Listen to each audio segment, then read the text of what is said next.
বোনকে অনেক আসতে বললাম, বোন আসলো না, তাই আমি চলে গেলাম। এই তো আমাদের জন্য একটু মাংস কষা রান্না করছি, মুরগির মাংস।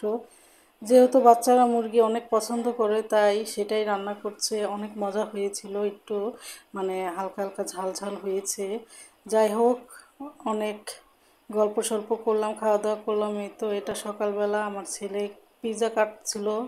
এটা এখানে মেলা হয়েছিল, সেখান থেকে কিনেছে। আসসালামু আলাইকুম, কেমন আছেন সবাই?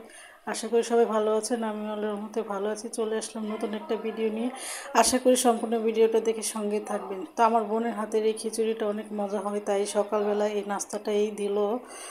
জিজ্ঞেস করেই তৈরি করছে। আর দুপুরবেলায় তো রান্না বান্না করছে, মানে 3টা চুলা 3টাতে বসিয়ে দিয়েছে রান্না বান্না।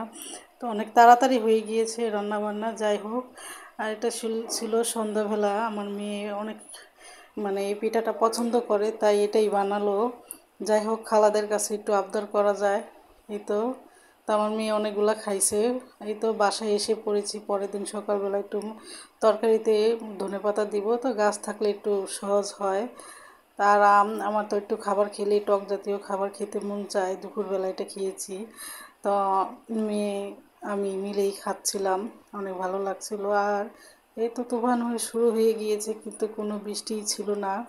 মানে এত এত বাতাস ছিল, কোনোই বৃষ্টি পড়ে নাই। তো যাই হোক, মনে করছিলাম যে বৃষ্টি পড়ব, তারপর পড়ে নাই। এই তো দেখেন, গাছপালা মনে হচ্ছে ভেঙে যাবে, এরকম মানে বাতাস শুরু হয়ে গিয়েছিল। যাই হোক, আমি একটু চালের গুঁড়া ব্লেন্ডার করতে নিয়েছিলাম, তো কারেন্ট চলে গেছে। তো চালের গুঁড়াটা আর করতে পারিনি, পরে কারেন্ট আসছে। পরেই তো পিঠা বানাবো, এর জন্য চালের গুঁড়াটা করছিলাম, ব্লেন্ডারেই করছি। ওই তো আলহামদুলিল্লাহ অনেক সুন্দর পিঠা হয়েছে। তো আগে মানে জালের সমস্যা ছিল, সেটাই বুঝতাম না, এর জন্য পিঠা হতো না। তাছাড়া আর কোনো সমস্যাই না। তো জালটা একটু মানে বেশি দিতে হয়, মিডিয়াম আছে। তো আমি একবারে মানে লো দিতাম, এর জন্য হতো না। যাই হোক, এখন আরেকবারও বানাইছি, হয়েছে। তো এটা প্রথম, পরের বারও আরেকবার বানাইছি চালের মানে ব্লেন্ডারে গুঁড়া করে। তারপর তো কয়েকটা বার পিঠা ভিজিয়েও ছিলাম, মানে খুব সুন্দর ফুলছে, ভালোই লাগছে। তো এখানে আবার মেয়ে একটু ফ্রেঞ্চ ফ্রাই করছে, তো ওদের কাছ থেকে একটু ভাগ নিতে আসছিলাম। তা আমি আবার পিঠা বানাচ্ছিলাম, ফাঁক দিয়ে এসে দেখি শেষ। তো এই কটা ছিল, তো আমি এসলাম খেতে।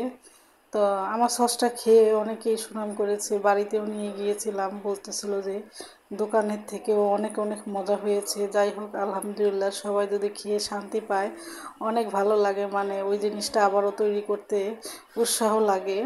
তো এই তো আমার মেয়ে তো বালতি ভরে ভরে সস খায়, এর জন্য ওর জন্যই করা। আমাদের ঘরে সবাই এত সস খায় না, ওর অনেক সস লাগে রমজান মাসে, এর জন্যই করা। এই তো এই যে পিঠাগুলো দেখেন ফুলে একবার ফেটে গিয়েছে। তো সবাই ভালো থাকবেন, সুস্থ থাকবেন। আজ এই পর্যন্তই, আল্লাহ হাফেজ। সবাই ঘরে তৈরি করা জিনিস খাবেন, তাহলে সুস্থ থাকবেন। এই তো চেষ্টা করছি, আস্তে আস্তে ইনশাল্লাহ সব